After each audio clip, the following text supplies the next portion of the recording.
कि एक नॉर्मल इंसान और डायबिटीज़ का मरीज, इनके शुगर में क्या फासला होता है। लेकिन किसी को डायबिटीज़ का मरीज कहने से पहले डायबिटीज़ का रेंज तो बहुत बड़ा होता है ना। मतलब एक आदमी है, उसका डायबिटीज़ के साथ इश्क हो गया, तो ये जो उनका बंधन है, ये जो रिश्ता है, उसके कई पहलू होते हैं। एक रिश्ता ऐसा है कि दो बदन एक जान, एक दूसरे के बगैर जी नहीं सकते, साथ में मरेंगे। बहुत ही हाई लेवल का डायबिटीज़ है, शुगर ज़्यादा है, A1C ज़्यादा है, इंसुलिन की ज़रूरत है, जिसको हम लोग डायबिटिक टेंडेंसी या प्री डायबिटीज़ बोलते हैं। इन सब लोगों को डायबिटीज़ का मरीज कहना ये ज़रूरी नहीं है। इनका शुगर लेवल थोड़ा ज़्यादा होता है, हीमोग्लोबिन A1C थोड़ा ज़्यादा होता है, मोटापे की वजह से हो सकता है, उसे हम कम कर सकते हैं। क्या डायबिटीज़ को पूरी तरह से मिटा सकते हैं, बाद में देख लेंगे। लेकिन जो डायबिटीज़ की जो टेंडेंसी है, यहाँ पे जो करोड़ों लोग बैठे हैं हिंदुस्तान में, उनको हम यकीनन इसी लेवल पे रोक सकते हैं और उनको बचा सकते हैं डायबिटीज़ की तरफ झुकने से, कि वो लड़की से शादी होने ही नहीं देंगे, इधर ही मामला रफा दफा कर देंगे। तो शुगर लेवल क्या होता है? तो नॉर्मल शुगर लेवल होता है फास्टिंग 126। अगर 126 या उससे ज़्यादा है तो कहते हैं थोड़ा ज़्यादा है। अगर आपने ग्लूकोज टॉलरेंस टेस्ट किया या आपका कोई भी रैंडम शुगर लेवल है जो 200 से अधिक है और आपको हाई शुगर लेवल के सिम्टम्स है, वो क्या लक्षण है कि जैसे बहुत पेशाब होना, बहुत प्यास लगना, बहुत भूख लगना। ये क्यों होता है कि डायबिटीज़ जो है, वो अगर शुगर इतनी बढ़ गई खून में तो वो पेशाब में चली जाती है।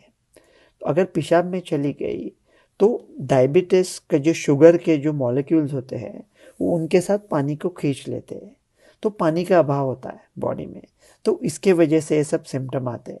तो ये सब लक्षण के साथ अगर शुगर लेवल 200 या उसके ऊपर है तो फिर डायबिटीज़ का डायग्नोसिस हो गया।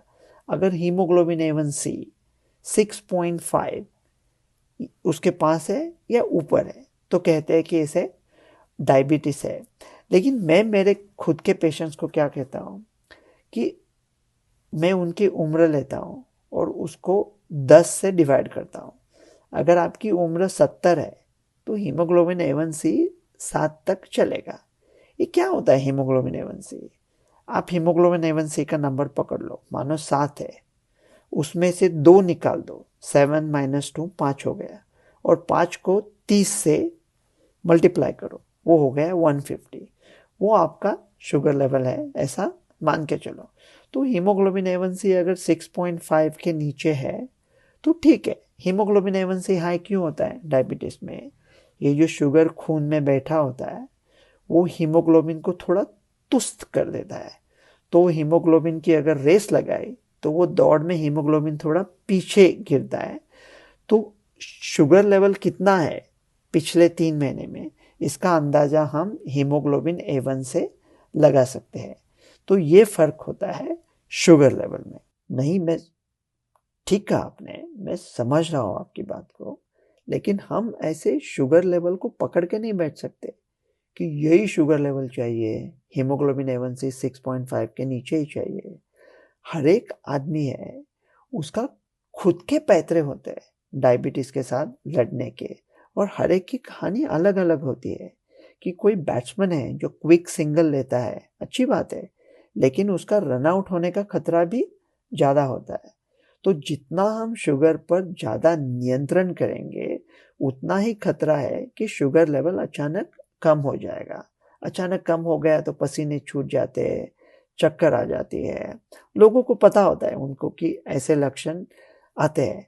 और क्या होता है ना कि अगर हाई शुगर, बढ़ी हुई शुगर से आपको जो तकलीफ होने वाली है, वो शायद 10 साल में हो जाए, लेकिन जो शुगर कम होती है उसके वजह से जो खतरा होता है वो 10 सेकंड में हो सकता है। इसीलिए उसके ऊपर सोचना बहुत ज़रूरी है। और जैसा मैंने पहले कहा, अगर आपकी उम्र ज़्यादा है तो आपकी उम्र डिवाइडेड बाय 10, उसका आसपास हीमोग्लोबिन A1C है तो ठीक है। ज़्यादा टाइट कंट्रोल करने की कोशिश मत करो। अगर उम्र 90 है तो 6.5 हीमोग्लोबिन के लिए मत झगड़ा करो। और क्या है ना, कभी कभी कुछ लोगों की शुगर नहीं आती कम, मतलब 126 के नीचे नहीं ला सकते, तो 140 150, क्योंकि क्या है ना, ये भी सोचना पड़ता है कि आपको डायबिटीज है, डायबिटीज को आप नहीं हो। तो ऐसा नहीं है कि ये कुछ हो गया तो पूरी जिंदगी उसके पीछे पड़े रहेंगे। क्योंकि डायबिटीज को क्यों लोग टालते हैं? ताकि कोई बीमारी न हो, हम अच्छी दीर्घ आयु जी सके, सेहत भरी हो और जिंदगी के मजे ले सके। तो ये सब इनके डिसीज के पीछे दौड़ने में अगर हम जिंदगी के मजे लेने ही भूल गए तो फिर क्या मजा है, तो जो भी आप जो अपने बस की बात है वो करो। शुगर कंट्रोल है तो बहुत अच्छा है, 126 के नीचे ला सकते हो, अच्छी बात है, नहीं तो 150 तक चलेगा। सही फरमाया आपने। डायबिटीज के टाइप्स होते हैं, टाइप 1, टाइप 2, टाइप 5 तो बहुत कम लोगों ने सुना है, तो उसे छोड़ ही दो आप। जब इन टाइप्स को हम समझेंगे तब आसान भाषा में ये भी देख लेंगे कि ये डायबिटीज आखिर है क्या।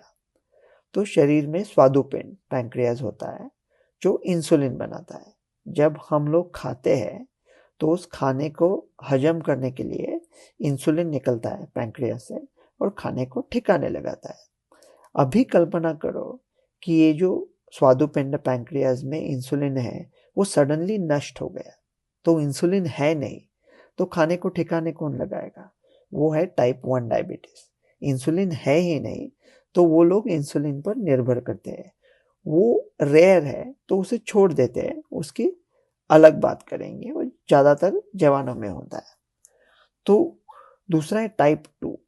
काफ़ी सारे लोग टाइप 2 के हैं, वहाँ पे खाना भी है, पैंक्रियाज भी है, इंसुलिन भी है, लेकिन इंसुलिन रेजिस्टेंस है। इसका मतलब शरीर इंसुलिन के साथ पता नहीं क्यों जूझ रहा है, इंसुलिन को काम करने नहीं देता। इंसुलिन का काम क्या है? खाने को, शुगर को ठिकाने लगाना। तो अगर इंसुलिन अपना काम ठीक से नहीं कर रहा है तो शुगर का लेवल बढ़ जाता है, मात्रा बढ़ जाती है। वो बढ़ी हुई शुगर पेशाब में गिरती है, पेशाब में चली जाती है, जाते जाते अपने साथ पानी को खींच लेती है। इसलिए लोगों को डिहाइड्रेशन महसूस होता है, उसके वजह से प्यास ज़्यादा लगती है, भूख ज़्यादा लगती है, वजन कम हो सकता है, पेशाब को काफ़ी बार जाना पड़ता है। तो ये हो गया टाइप 2 डायबिटीज। टाइप 5 में क्या होता है कि जो बहुत ही कुछ देशों में जब बच्चों का कुपोषण होता है, उनको खाने को ठीक तरह से नहीं मिलता, तो जो पैंक्रियास स्वादुपिंड का डेवलपमेंट अच्छी तरह से नहीं होता, उसकी वजह से इंसुलिन कम है। तो ना इंसुलिन का रेजिस्टेंस है, ना इम्यूनिटी के हमले के वजह से पैंक्रियास नष्ट हुआ है जैसा टाइप 1 में होता है। तो इन दोनों के बीच में है। ये भारत में प्रॉब्लम हो सकता है लेकिन इतना नहीं है, भारत का अभी ठीक चल रहा है। बाकी कुछ कंट्रीज में ऐसे हम लोग केसेस देखते हैं लेकिन ज़्यादा लोगों ने इसके बारे में सुना नहीं है। नहीं, इसीलिए मैंने कहा ना कि डायबिटीज पर नियंत्रण करने के पहले ये भी सोचना पड़ता है कि उस नियंत्रण पर नियंत्रण कैसे करें, कि ऐसा ना हो कि बहुत ही ज़्यादा कंट्रोल कर बैठे या बहुत कम कंट्रोल कर बैठे। अगर शुगर लेवल अचानक कम होता है तो ऐसा जिन लोगों के साथ हुआ है वो ग्लूकागॉन किट रख सकते हैं, ग्लूकोज टैबलेट्स रख सकते हैं घर में, किसी को बता सकते हैं, वो मेडिकल आईडी वाला ब्रेसलेट पहन सकते हैं, और ये भी सोच सकते हैं कि क्या उन्हें अपने खुद के शुगर पर जो नियंत्रण वो बनाए रखा है उन्होंने, क्या उन्हें उसे थोड़ा कम कर देना चाहिए। ये सब बातें डॉक्टर के साथ होती है। कभी कभी हम सुबह 3 बजे शुगर चेक करते हैं कि क्या असली वजह क्या है शुगर कम होने की। अगर शुगर अचानक बढ़ जाती है तो फिर जैसा हमने पहले देखा, भूख लगेगी, ज़्यादा प्यास लगेगी, बहुत बार पेशाब को जाना पड़ेगा। तो फिर देखना पड़ेगा कि क्या इंसुलिन की ज़रूरत है, क्या दवाई थोड़ी इधर उधर बदलनी चाहिए। तो ऐसे लक्षण होते हैं बदलने वाले शुगर्स के। देखो, सोशल मीडिया पे दावे तो होते रहेंगे, सोशल मीडिया पे तो कुछ भी चालू होता है, लेकिन अचरज की बात यह है कि उसमें कुछ सच भी होता है। तो टाइप 1 को तो अभी छोड़ दो, टाइप 5 को छोड़ दो। टाइप 2 में जैसा हमने पहले देखा, करोड़ों लोग ऐसे हैं कि जो डायबिटीज के साथ सिर्फ छेड़खानी कर रहे हैं। उन्हें हम डेफिनेटली पलट सकते हैं और डायबिटीज को मिटा सकते हैं उनमें। लेकिन जो ऐसे लोग हैं जिन्हें कॉम्प्लिकेशन भी हुए हैं, शुगर की मात्रा भी बहुत ज़्यादा है, इंसुलिन की ज़रूरत है, काफ़ी दवाई खा रहे, क्या इन लोगों में हम डायबिटीज़ को मिटा सकते हैं? मतलब काम चल रहा है, क्या वैक्सीन बनेगा, जेनेटिक एडिटिंग, mRNA टेक्नोलॉजी, इसके ऊपर रीसेट टेक्नोलॉजी, उसके ऊपर दो चीज़ें अहम है। पहली बात यह है कि डायबिटीज़ का आखिर लफड़ा क्या है, कि जो शुगर भारी मात्रा में होती है उसकी वजह से कॉम्प्लिकेशन होते हैं, जैसे कि आँख में होते हैं, आर्टरीज में होते हैं। तो ये कॉम्प्लिकेशन जो होते हैं वो उनका रिश्ता होता है कि शुगर लेवल कितनी ज़्यादा है। तो लेवल कम रखने की कोशिश करो, उसकी वजह से जो कॉम्प्लिकेशन हो रहे हैं या आर्टरीज पे दबाव आ रहा है वो सब कंट्रोल में रहे। और सबसे अच्छा शुगर को कंट्रोल में रखने का जो तरीका है वो है स्ट्रेस। स्ट्रेस कम करो। कुछ लोगों को डायबिटीज है, इसके स्ट्रेस के वजह से शुगर बढ़ते हैं, तो स्ट्रेस कम रखो। और दूसरी बात जो वैसे डायबिटीज से रिलेटेड नहीं है, लेकिन एक बार कह देनी चाहिए कि क्या ऐसा कोई दवाई अभी बन रहा है या आएगा जिससे डायबिटीज को मिटा देंगे? हाँ, मुमकिन है, काम चल रहा है। लेकिन जब वो दवाई बाहर आएगी तब सोशल मीडिया पे सवाल उठेंगे कि क्या डॉक्टर्स लोगों को कमीशन मिलता है? तो कुछ डॉक्टर्स लोग कमीशन लेते हैं, मैं खुद नहीं लेता। और मैं कहता हूँ कि ये अच्छी बात नहीं है कि फार्मेसी वालों के साथ डॉक्टर लोग ऐसा रिश्ता रखें। लेकिन अगर आप फार्मेसी वालों की बात कर रहे हो तो वो उन्होंने एक दवाई बनाई और वो दवाई बनाने की वजह से कुछ बीमारी है वो ठीक हो गई, और आप कहते हैं ये तो सब मुनाफेखार लोग हैं। लेकिन अगर जो फार्मास्यूटिकल कंपनी है उनको अगर उसमें मुनाफा नहीं है तो फिर वो काम करे क्यों? मतलब ऐसे कि पेशेंट की जान की बात कर रहे हैं और आप पैसे की बात कर रहे हो। लेकिन वो तो काम है ना फार्मेसी वालों का कि ऐसी दवाई बनाए जिसे वो बेच सके। और इसमें जो वो पैसा बनाते हैं उसमें सिर्फ उनकी भलाई नहीं है, मरीजों की भी भलाई है। क्योंकि पैसा बनाने के चक्कर में, धुन में वो नई नई दवाएं खोजते रहेंगे। कैपिटलिज्म, पूंजीवाद हम कहते हैं, वो ऐसा ही चलता है।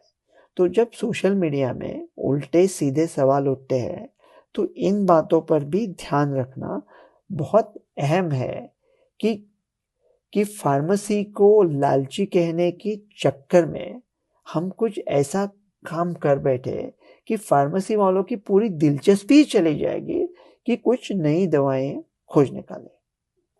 आई बात समझ में?